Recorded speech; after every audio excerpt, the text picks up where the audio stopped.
Another episode of the Nuclear Medicine Molecular Medicine podcast, and he's speaking to Dr. Thakur, who's presented, was published a paper recently, and on a new, and there seems to be a lot of work at the moment on prostate cancer, on a new way of detecting prostate cancer. Perhaps you could start by telling us a bit about yourself and where you work. Yeah. So I'm a Matthew Thakur. I'm a radiochemist by training. I've been in the field of nuclear medicine for several decades. I'm the past president of the Society of Nuclear Medicine and Molecular Imaging. And I work at Thomas Jefferson University in Philadelphia. I've been there for a few years, and a major thrust of my research is to develop novel radiopharmaceuticals for diagnostic and therapeutic applications. Right. Now, perhaps you could tell us a bit about this pharmaceutical that you've developed, and what ligand does it bind to, and what isotope does it use? Very good. So, we have numerous problems, and particularly in the field of prostate cancer, as the age range and lifespan is increases, we get every one person, one male in living per six male of over 60 years in age has the risk of developing prostate cancer. In 2015, in the United States alone, there are more than 250,000 new cases of prostate cancer were found out. About 15% of those die. So it's a very difficult disease. It's a slow-growing heterogeneous disease. Heterogeneous by its nature, by its histology, by its pathology, as well as by biochemistry. So what we have today, if the patient's PSA goes up in their annual exam, although it is non-specific test, only test that we have is the confirmation histologically, which means we have to retrieve the tissue from the prostate in a living person. And that's a very, very morbid test because you have to put a long needle through the rectum into the prostate gland, retrieve 12 samples. You miss 66% of the time. These samples find benign pathology. Right. We spend, and there are 1.5 million patients who do that every day in the United States alone. Right, and imaging is not very effective because it's the only slow imaging growing. that we have, there is now PMSAs coming up. There is a lot of work going on with copper 68. But at the moment, what we have is fluorinethine, deoxyglucose, and it misses again. There is a lot of bladder uptake. So it's very difficult to get the small little lesions from the prostate of the patient. So what I have been doing over the last 4, 5, 6 years now, starting from the animal work to translating into the human with FDA approvals and institutional approval, is to target a genomic tracer that is relatively new. First paper was developed in 1957. The moderators? No, we are Not the moderators. no. Okay. No. All right. The session will start at 3:30. Yeah, I know. I have monitors. Yeah. Okay. So we're just doing something else here. So if Okay. you don't mind, So we needed something different test now. So I have been targeting these receptors that are genomically expressed on the onset of oncogenesis. And these receptors are called VPAC. VPAC receptors is encode G protein molecule, so they are heavily expressed on the onset of oncogenesis, only on the malignant cells, but not on the normal epithelial cells. Right. So on the normal growing cell, there are about 5 or 10 of those, but whereas once the biochemistry changes, they erupt in thousands. So normal malignant cell will get about 10 to 15, 100,000 of those. Right. So the gradient is, so if you have some specific molecule that will interact with those receptors, then you have a greater chance of detecting the lesion, the cluster of those cells. So I designed a simple peptide several years ago, and 4 of them in fact, and validated them in a variety of different assays in the lab. Then we did transgenic mice that spontaneously grow prostate cancer to see if it will work in there, and it worked beautifully. And there are lots of stories, work is published.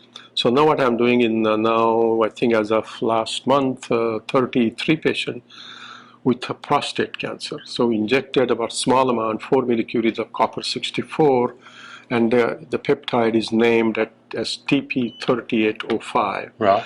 And inject small amount and image the patient 1 hour later, and the publication that we just referred to has greater than, we found out of 107 lesions that were histologically proven, we found not only those 107 but more that the Right. pathologist has missed. So we went back to the pathologist, and pathologist was like, oh yeah, I missed that, Matthew, you're right. And we did that by digital autoradiography. So we first imaged the patient, we counted the lesion, we did the SUV values because this is a PET imaging agent. And then patient went for prostatectomy, whole body mount of tissue histology, slices, the results were poor. We got part of the slices back, and then we did autoradiography with copper 64 TP35, and then the other slide, just next to it, we did histology, and then the pathologist read it independently, and then we put the two results together, and we found more lesions with this imaging technique than this one. So it's a very sensitive, we are excited about it. So next step to do is to go in the more advanced disease of the patients with those have bone metastasis and lymph nodes involved, and see how accurately we can detect it. Sure. So, and you said this might be applicable to other carcinomas? it will be, we have already done 25 patients with breast cancer, and we have similar results. So we did certain patients with whole body PET scan, certain only with a PEM, positron emission mammography scan, just like a mammography. So it's a very quick, and the compression is very less. So it's quick, uncomfortable, very comfortable to the patient. And we found, again, very high sensitivity. The work is published, and it is very soon, hopefully, we'll get into the clinical trials. Now, there's potential for copper therapeutic ligands as well. Could you use copper as a therapeutic agent in this? Very good question. So there are several other radionuclides of copper that have been proposed could be of therapeutic importance. The one that I like is copper 67, which is a beta emitter, 2.7 days half-life. And the uptake that we have in the tumor is very high in animal models, so it's about 7 to 8%. So that has some definite therapeutic significance.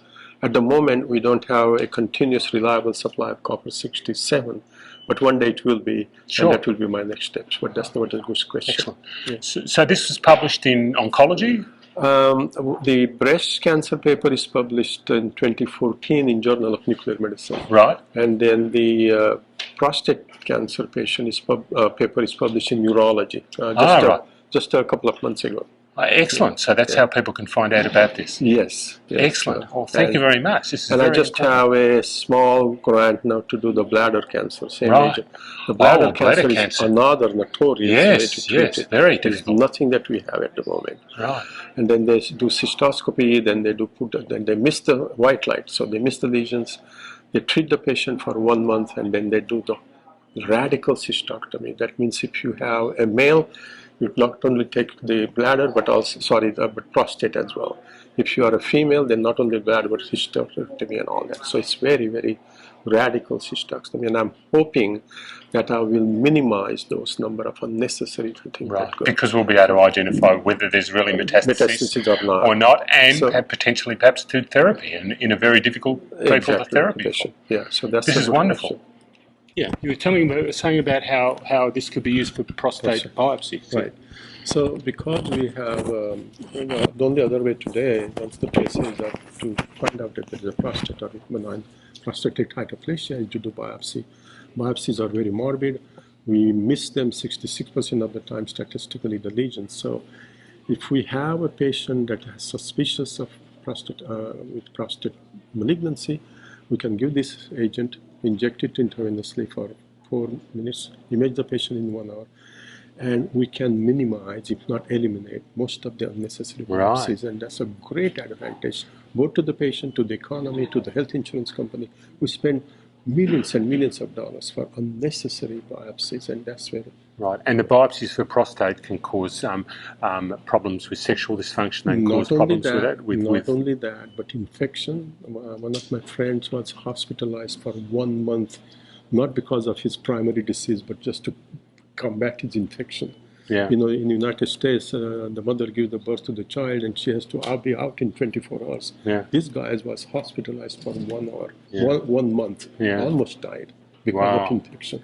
Because this is a non-sterile procedure. Yeah. So one of my objectives is to, if not eliminate, minimize those unnecessary biopsies, and that would be great service. Excellent. Thank you very much. Yeah.